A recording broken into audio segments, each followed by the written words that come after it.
una de las preguntas que nos inquieta a nosotros es, y que, bueno, revisando las entrevistas que le han hecho a usted y eso, encontramos que como que no le preguntan acerca de por qué usted decidió estudiar filosofía. Entonces quisiéramos como saber acerca de usted por qué tomó esa decisión. Porque no pasé ninguna otra carrera. Una pregunta muy filosófica. ¿Por qué empecé a estudiar filosofía? Sí, porque se inclinó por la filosofía. Yo diría que tenía algunas inquietudes, digamos, humanísticas, que yo estudié primero ingeniería. Yo hice 6 semestres de ingeniería civil. ¿En dónde? En la Javeriana. Entonces, mientras adelantaba esos estudios de ingeniería civil, tenía otro tipo de inquietudes que no podía canalizar, digamos, en mis estudios de ingeniería, y que finalmente me llevaron a abandonar la carrera de ingeniería y buscar otros espacios donde pudiera hacerme ese tipo de preguntas, y afortunadamente la Universidad de Santo Tomás me ofreció la posibilidad de empezar a estudiar filosofía. ¿Pero siempre fue como específicamente en esta universidad o...? No, yo no sabía dónde. Fue como una coyuntura que en ese momento la Universidad de Santo Tomás tenía esta apuesta de educación a distancia por el Centro de Enseñanza Desescolarizada, y yo empecé a estudiar filosofía por el Centro de Enseñanza Desescolarizada de la Universidad de Santo Tomás. Y ya después, pues sí, clases, o sea, normal, asistencia. Después pasé al programa presencial en filosofía en la 73, en la sede de la 73, y ahí terminé. Y digamos, bueno, no sé, una pregunta, como el corte de la universidad o algo así, el hecho de que sea pues una universidad dominica y todo eso. Confesional. O sea, confesional, sí tiene como alguna mediación, digamos, en las materias, no sé, la forma de a ver, la coyuntura en ese momento era la siguiente: la Universidad de Santo Tomás había hecho una apuesta, digamos, por el tema de la filosofía latinoamericana y el compromiso de la filosofía con una serie de procesos que se estaban dando en toda América Latina, procesos de liberación en toda América Latina. En el colegio, varios de los profesores que estaban participando en ese proyecto acá en la Universidad de Santo Tomás fueron mis profesores en el colegio. Germán Martínez Argote, la figura principal del Grupo Bogotá, fue mi profesor en quinto y sexto bachillerato en el colegio. Antonio Nariño de Chapinero. Entonces, digamos que para mí había un vínculo previo que me ligaba, pues, de algún modo con la Universidad de Santo Tomás. Sí, bueno, profe, en ese sentido, digamos, ¿cuál es, digamos, como la importancia de la filosofía en la actualidad? ¿Usted cómo ve, digamos, el estudio de la filosofía en Colombia? En Colombia, sí. ¿Cómo lo veo? Pues la filosofía en Colombia se ha diversificado mucho con relación a lo que era la filosofía cuando yo estudié. Digamos que es hay una gran pluralidad de corrientes filosóficas que son representadas en el país, lo cual me parece bien. No hay claramente un dominio de ninguna de estas corrientes, como ocurre en otros lugares, que domina la filosofía analítica o domina, qué sé yo, el idealismo alemán o alguna otra cosa. No, acá hay como una buena pluralidad de corrientes, pero en todo caso la filosofía sigue teniendo el mismo problema que tenía cuando yo estaba, y es pues su desvinculación con los problemas políticos y sociales del país, ¿no? Es un problema que sigue siendo fuerte. Hay en algunas universidades y algunos colegas que están tratando como de cerrar un poquito esa brecha, pero eso sigue siendo un gravísimo problema de la filosofía aquí en Colombia.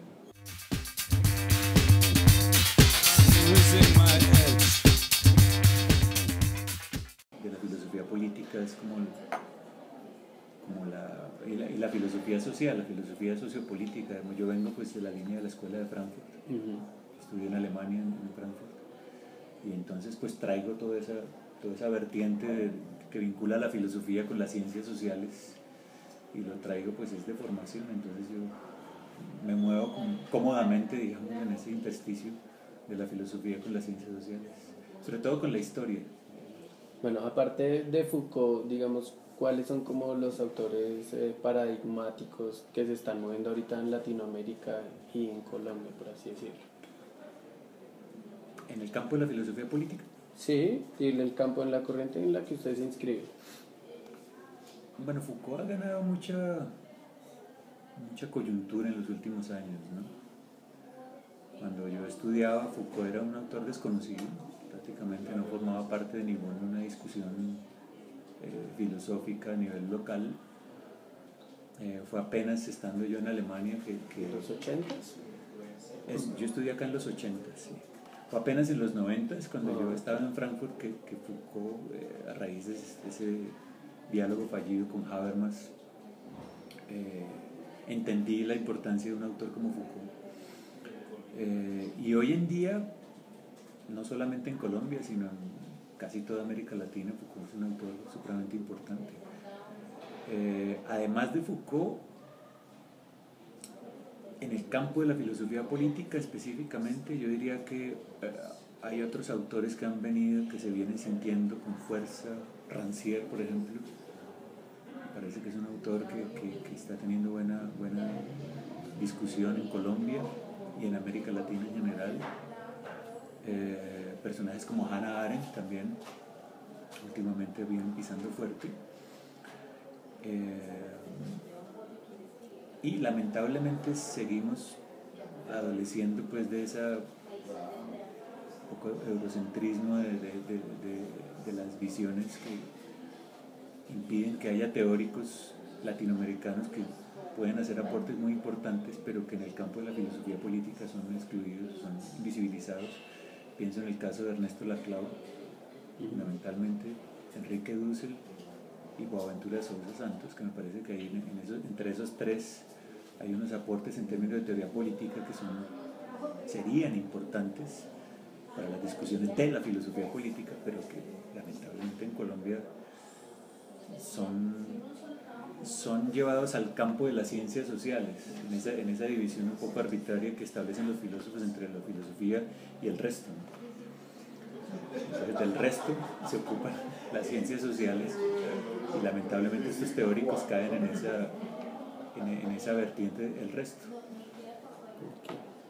Digamos que, bueno, en este contexto que usted como caracteriza así, un poco disciplinar lo caracteriza así, digamos, ¿qué importancia tiene articular otro tipo de propuestas que no sean academicistas o, digamos, que vengan desde otra parte, otro tipo de conocimientos que no vengan desde la academia? ¿O usted comparte esa postura o digamos que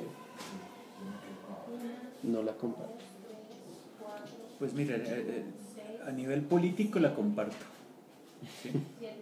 Sí. Es decir, me parece que a nivel político de lo que se trataría justamente es de generar alianzas entre sectores de la academia y sectores de los movimientos sociales, por ejemplo, en torno a formas diferentes de concebir el conocimiento, la circulación de conocimiento y la producción de conocimiento. Digamos, en términos políticos yo estoy convencido de eso, ¿no?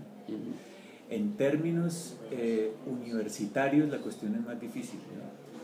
La cuestión es mucho más difícil. ¿Por qué? Porque en la universidad lo que prima son pues, las disciplinas y la cientificidad disciplinaria de la modernidad. Nada más se ve con el caso, por ejemplo, de la filosofía latinoamericana. Solamente tomando como ese ejemplo, la filosofía latinoamericana no tiene entrada en ninguna facultad de filosofía en Colombia, excepto en la Universidad de Santo Tomás, y eso ya casi como un eco lejano. Ni hablar, por ejemplo, de pensar en conocimientos indígenas o afrodescendientes en una facultad de medicina o de ingeniería, pues, o de artes, ¿no? Sí. Entonces, yo creo que ahí la cosa es un poco más difícil, ¿no? De pensar en un diálogo de saberes en la academia. La academia suele ser una institución muy reactiva frente a eso, ¿no? Pero a nivel político sí me parece súper importante. O sea, digamos, el contexto para llevar a cabo como esos diálogos de saberes tiene que ser por fuera de la academia, porque... La sociedad civil, Okay. Siendo la academia una parte de la sociedad civil, ¿no? Pero yo creo que ese es el espacio político de articulación del diálogo de saberes. y no creo que tanto la academia como tal.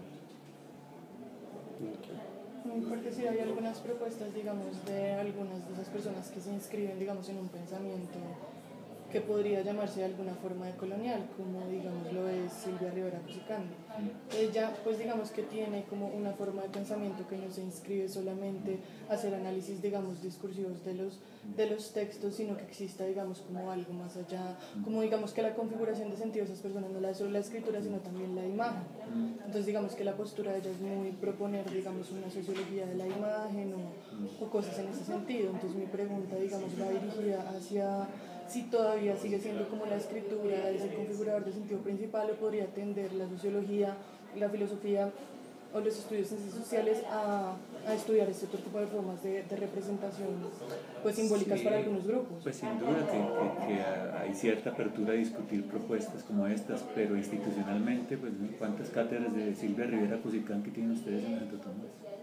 No, pues ninguna, o sea, tenemos sí, solo un acercamiento a ella. Exacto, pero digamos como autores que se pueden discutir, claro que sí, se hace, pero yo dudo mucho que ese tipo de propuestas que desafían, digamos, los cánones disciplinarios puedan ganar una hegemonía en la universidad. Yo lo dudo mucho, a menos que existiese una transformación verdaderamente de las estructuras universitarias, ahí sí, pero eso ya es un problema político.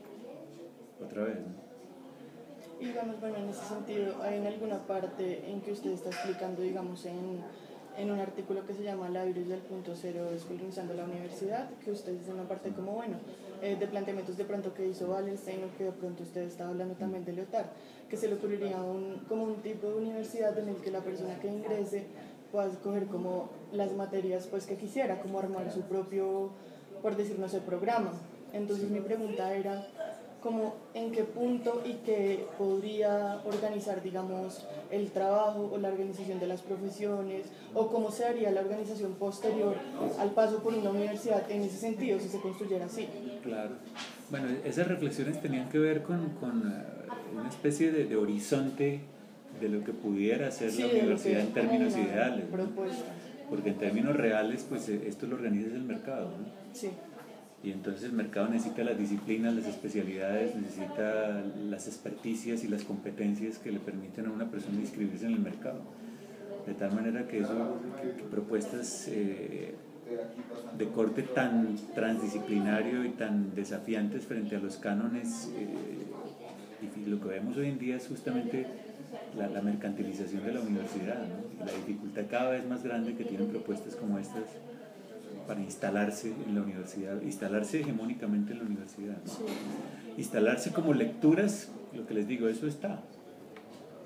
Esas cosas se discuten, pero no tienen hegemonía institucional en la universidad.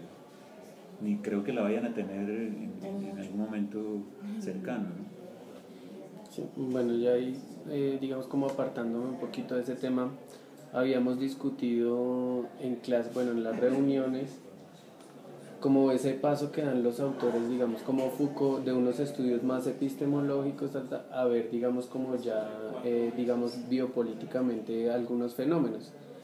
Digamos, en las reuniones hemos hablado que Foucault, digamos, hace ese paso, ese salto, y usted también, digamos, como en textos como el de La Ibris del punto cero, bueno, documentos de tipo epistemológico, y luego ya, digamos, como a tejidos oníricos, que ya es más un estudio biopolítico. Entonces, digamos que mi pregunta es, ¿cómo, o sea, por qué se hace salto? ¿Cómo se hace salto antes epistemológico y ahora, digamos, como enfocado a lo biopolítico? Bueno, en el caso de Foucault, porque él detecta un vínculo fundamental entre el poder y el saber.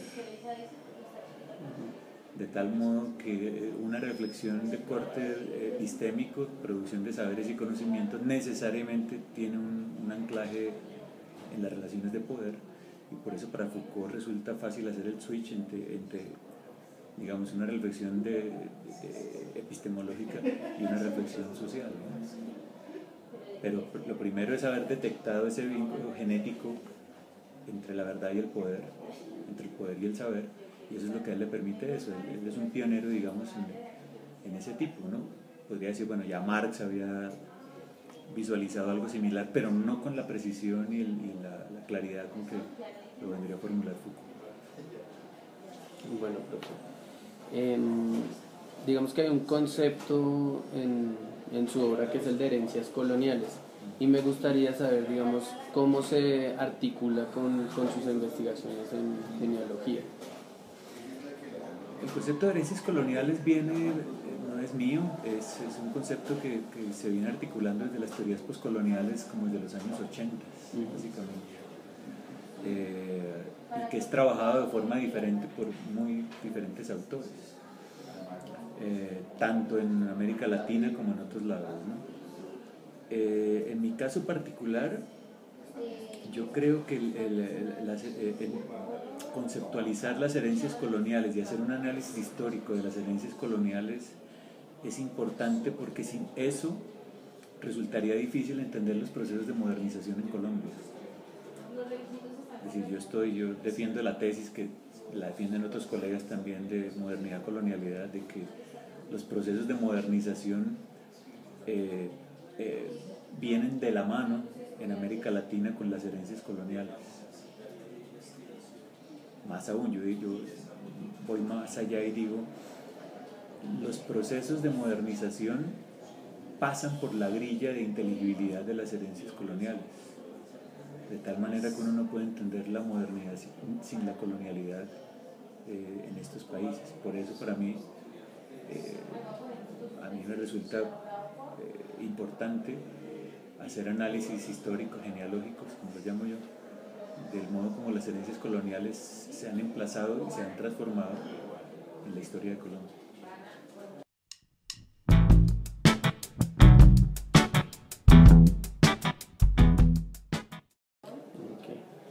En ese sentido, digamos que ¿cuáles son como las críticas más profundas, digamos, que usted encuentra en este cúmulo de documentos o de reuniones que se tuvieron en el grupo de modernidad colonialidad? ¿Cuál es su postura, digamos, crítica frente a todo esto que se ha generado? O, digamos, comparte todos los... No, pues sí, habría que ver lo que se comparte y lo que no se comparte. Exacto. ¿No?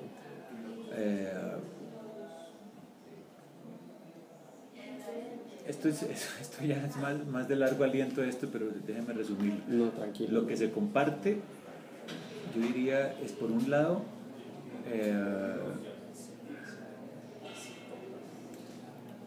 la idea, una cierta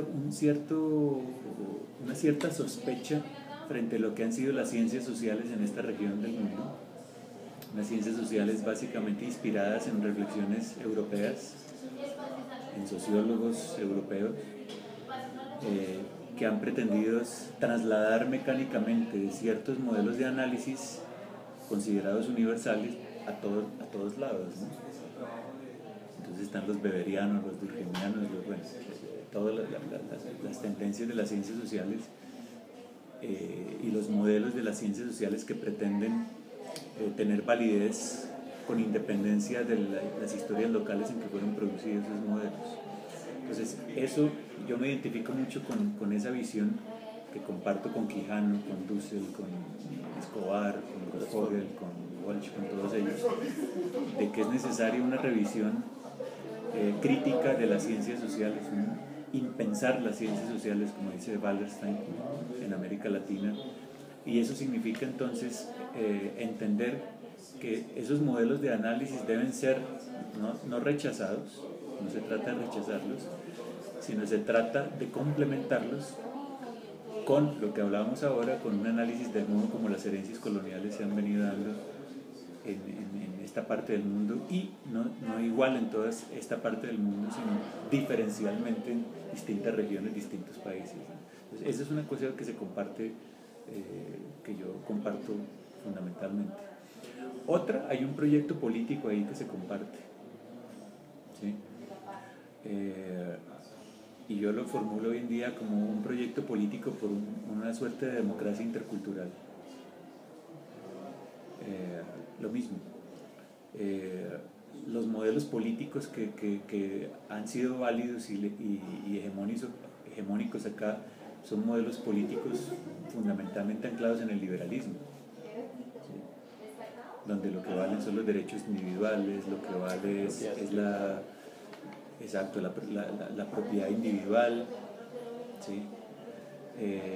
Donde lo que vale es la participación política a nivel de las elecciones, etc. Y lo que ha venido ocurriendo últimamente en algunos países de América Latina es justo que han emergido propuestas diferentes de orden democrático que cuestionan ese modelo liberal de la democracia y abren la posibilidad de pensar en una democracia no liberal, y tampoco republicana en el sentido rusoniano, sino más bien una democracia donde se empieza a hablar de otras cosas, por ejemplo, de derechos colectivos, derecho al agua, al aire, ¿sí? O participación política en autonomía de comunidades, justicia comunitaria, cosas de ese tipo, que para el modelo liberal es muy complicado de entender, pero que para mí lo que ha ocurrido en algunos países de América Latina en realidad es un desafío muy importante para la teoría política. Yo comparto entonces en segundo lugar ese proyecto político. Ahora, hay muchas cosas que no comparto, ¿sí?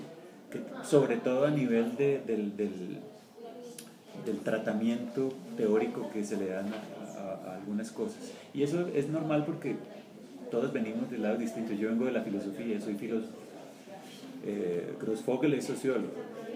Arturo Escobar es antropólogo. Quijano es sociólogo.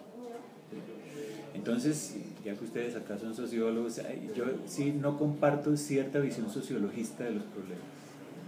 ¿Sí? O sea, yo me distancio un poquito de cierta comprensión y cierta reducción sociológica que se hace de muchos temas que se discuten en el grupo. Yo creo que si uno piensa en este grupo, en este colectivo, en esta red, yo prefiero llamarlo una red, lo que ha dominado a nivel de la imagen pública de esta red es la visión de los sociólogos. Y bueno, no todos los que están ahí son sociólogos. O sea, yo no comparto esta absolutización de lo social para pensar lo político, por ejemplo. Yo soy de los que creo que lo político no puede remitirse a lo social para legitimarse como tal, sino que lo político debe remitirse a lo político. Y tampoco comparto mucho cierta visión sociologizante del poder, muy derivado de Wallerstein y de una cierta macrofísica del poder, muy sociológica, que me parece a mí que obstaculiza una comprensión más molecular y más microfísica de las relaciones de poder. Tampoco comparto el método en muchos autores, una especie de sociología histórica, macro. Yo prefiero un método distinto que es la genealogía. Bueno, hay muchas cosas que no comparto y que les digo, pues es normal que no las compartan. ¿Sí? Tampoco en algunas cosas políticamente también hay algunos desacuerdos entre varios. ¿Sí? O sea, yo no comparto mucho cierta idea de romantizar a los indígenas, a los afrodescendientes. Mi apuesta más bien, como les digo, es por una especie de democracia intercultural, pero quien dice democracia dice interacción, dice diálogo, dice negociación, dice antagonismos.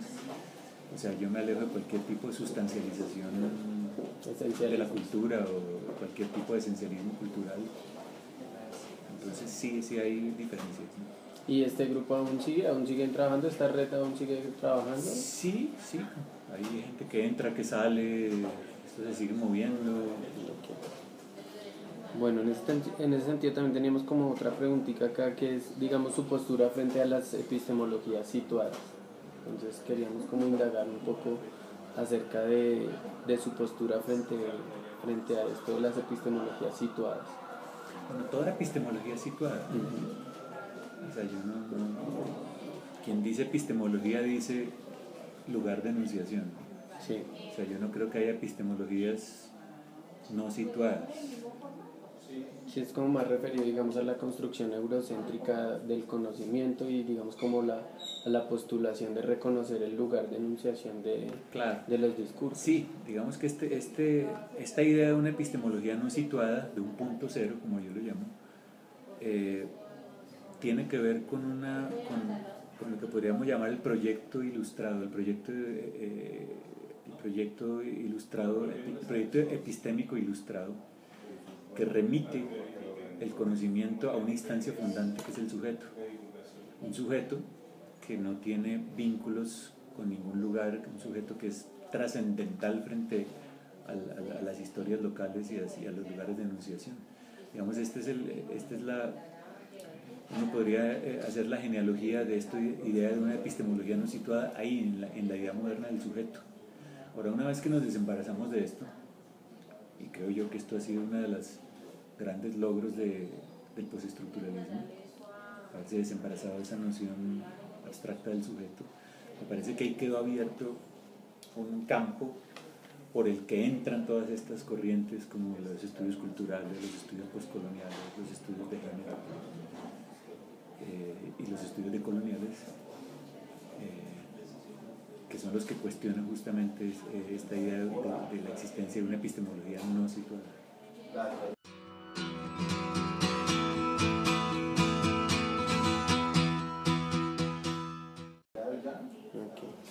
Bueno, pues ya esas son como las preguntas que teníamos para hacerles. No sé, quisiera de pronto una última frente a la coyuntura política.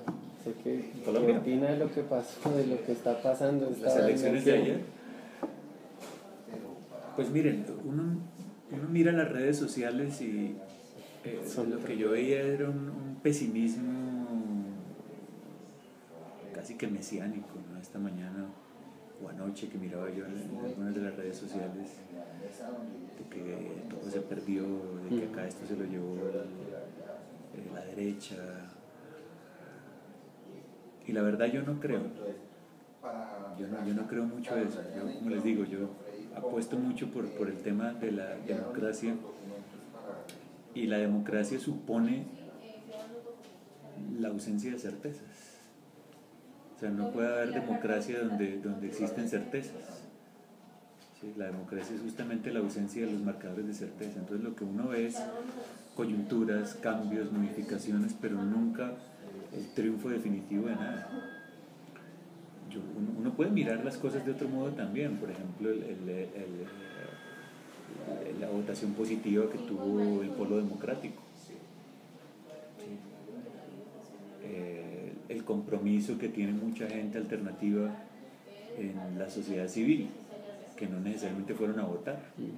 O sea, uno no puede hacer de los resultados de una elección el síntoma y el marcador único del estado político del país, porque eso es justamente recaer en la ilusión liberal, ¿no? De que solo las elecciones te dan idea de lo que está pasando, ¿no? O sea, las elecciones son solamente un